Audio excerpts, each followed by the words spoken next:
Hoy nosotros continuamos aquí en el programa, esto es cuarto de intermedio y lo anunciamos, ya estamos con la presencia de la doctora Gloria Cueva Vergara. Ella es directora administrativa del Hospital Hermiro Balizán, ex directora general del mismo nosocomio y además ha sido también directora de salud mental del Ministerio de Salud. Importante esa mención porque de alguna manera nos va a ayudar a dilucidar esto que está pasando y que de veras ha conmocionado a todo el país y por supuesto a nosotros también. Bienvenida, doctora, gracias por estar aquí. Muchas gracias, Cecilia. Muy buenos días, encantada de estar con ustedes.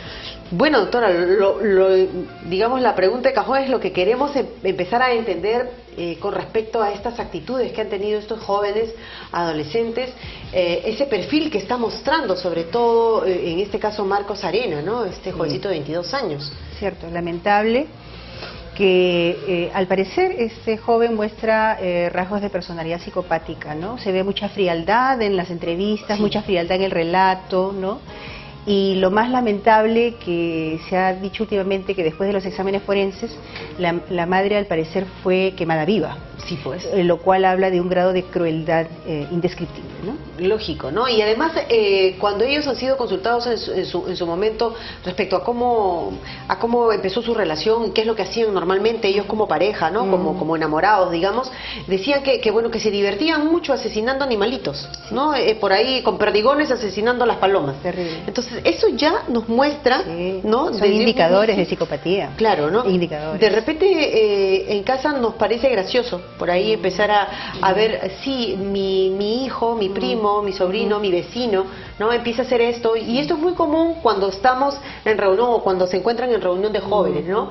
Asesinar a alguien o por ahí, en este caso, a los animalitos que van por ahí, ¿no? La crueldad con los animales, la mentira frecuente, la piromanía, o sea, la tendencia a incendiar, a provocar incendios, son indicadores tempranos de psicopatía. Cuando los vemos en niños o adolescentes debe haber cierto grado de preocupación.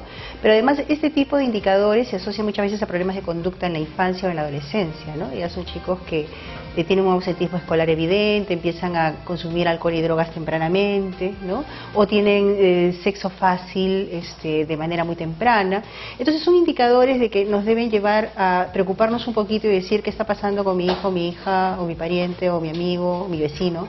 Debería buscar ayuda, porque siempre decimos, el primer lugar de ayuda lógicamente son los padres y es la familia, pero a veces eso escapa a la posibilidad propia y entonces hay que buscar ayuda profesional, ¿no?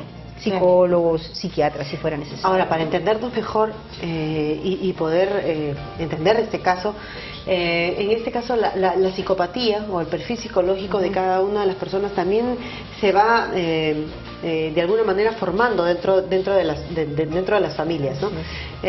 Nuestro país está lleno de familias disfuncionales, ¿no? Y así está el papá y la mamá estén juntos, no dejan de ser familias disfuncionales porque en todos lados hay problemas, en todos lados tienen discusiones y todo lo demás. Sin embargo, esto no tendría que ser una justificación para la reacción que está teniendo. Por supuesto. ¿Se nace psicopático? ¿Se nace...? Hay una predisposición genética al trastorno de personalidad psicopático. Hay una predisposición, lo cual no significa que necesariamente si una persona tiene una predisposición a este trastorno de personalidad va a terminar como un psicópata asesino. Eso para aclararlo, ¿no?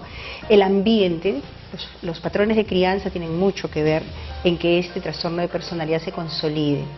Entonces, a veces, si hay una predisposición al trastorno y hay patrones de crianza o demasiado castigadores, violentos, o lo contrario, demasiado permisivos, ¿no? Demasiado de dar sin negar nada, estamos haciendo que el caldo de cultivo se dé para que esta persona o este muchacho luego pueda hacer una psicopatía franca, como al parecer es este caso, ¿no?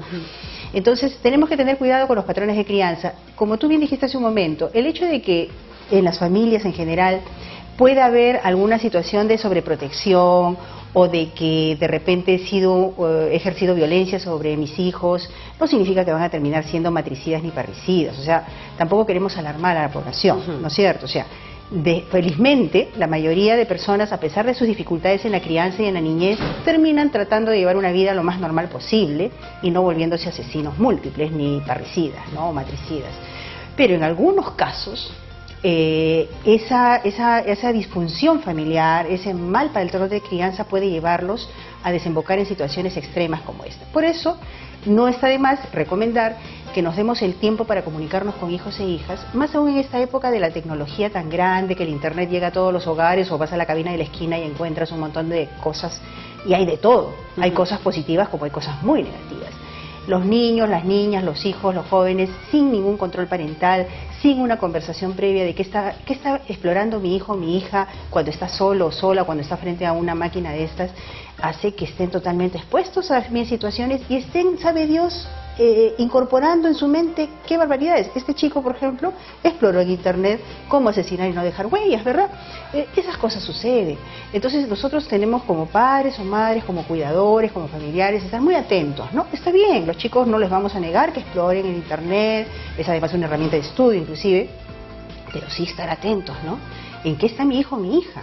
¿Tener el control debe ser una de las formas, digamos, de estar atentos? Fundamental, ¿no? O sea, y no un control de solamente estar detrás, ¿no? Sino hasta conversacionalmente. ¿Y qué tal? ¿En qué estás? ¿Qué páginas has explorado últimamente, no? ¿Qué cosas interesantes hay, Una ¿no? cosa así como quien no quiere las cosas, ¿no? Así es, como que no estás controlando, pero sí estás averiguando, y sí hay que hacerlo. Porque la mayor empresa que un padre o madre puede tener en la vida es su propio hijo o hija, ¿no? Entonces ningún padre o madre, yo siempre he dicho, los padres que se equivocan en los patrones de crianza con demasiada permisividad o violencia, no es porque sean necesariamente malos padres, sino que ignoran muchas veces las consecuencias terribles que pueden tener este tipo de situaciones y no controlarlas a tiempo, ¿no? Lógico, ¿no? Y en el caso de Marcos Arena, específicamente de este joven y esta jovencita, ¿por qué directamente hacia la madre? ¿No? Bueno. Y después se llega a saber de que incluso estaban urdiendo asesinar o eliminar al papá. También. Al parecer, porque claro, uno no puede opinar sobre personas que no ha explorado directamente, al parecer ha habido una crianza, si es hijo adoptivo, me imagino los padres siempre están ansiosos de que en ese hijo adoptivo plasmar todo lo que no se pudo tener en un hijo propio, ¿no?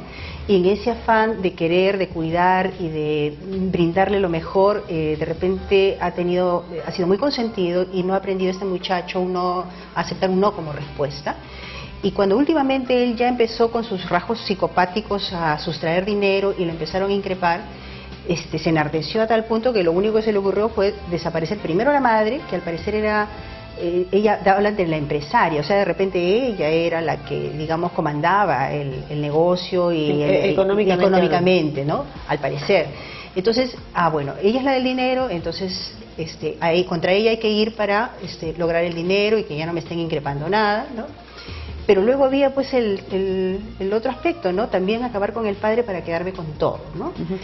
Y en el caso de él, por ejemplo, se habla mucho que tenía una ira contenida desde muy pequeño, por ejemplo, directamente hacia la madre, ¿no?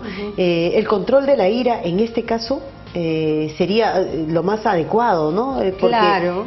Finalmente ha resultado en esto, ¿no? Sí. Ha decaído en esto. O sea, hay que ver, la ira reprimida hay que saberla manejar en general. O sea, todos nosotros, como seres humanos que somos, podemos tener momentos malos, estamos más o menos fastidiados, coléricos, pero ¿cómo canalizamos esa rabia, esa ira que puede presentarse en algún momento por alguna situación?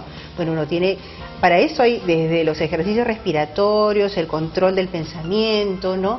Empezar a meter más en la mente pensamientos positivos que negativos. Si yo estoy con cólera por algo o contra alguien y le doy vuelta y maquino, qué tal raza, qué desgraciado, desgraciada, y además la venganza y urdo, ¿no? Y planifico, yo me estoy envenenando y ese veneno en algún momento va a salir a flote contra mí o contra otros, que es lo que ha pasado en este caso.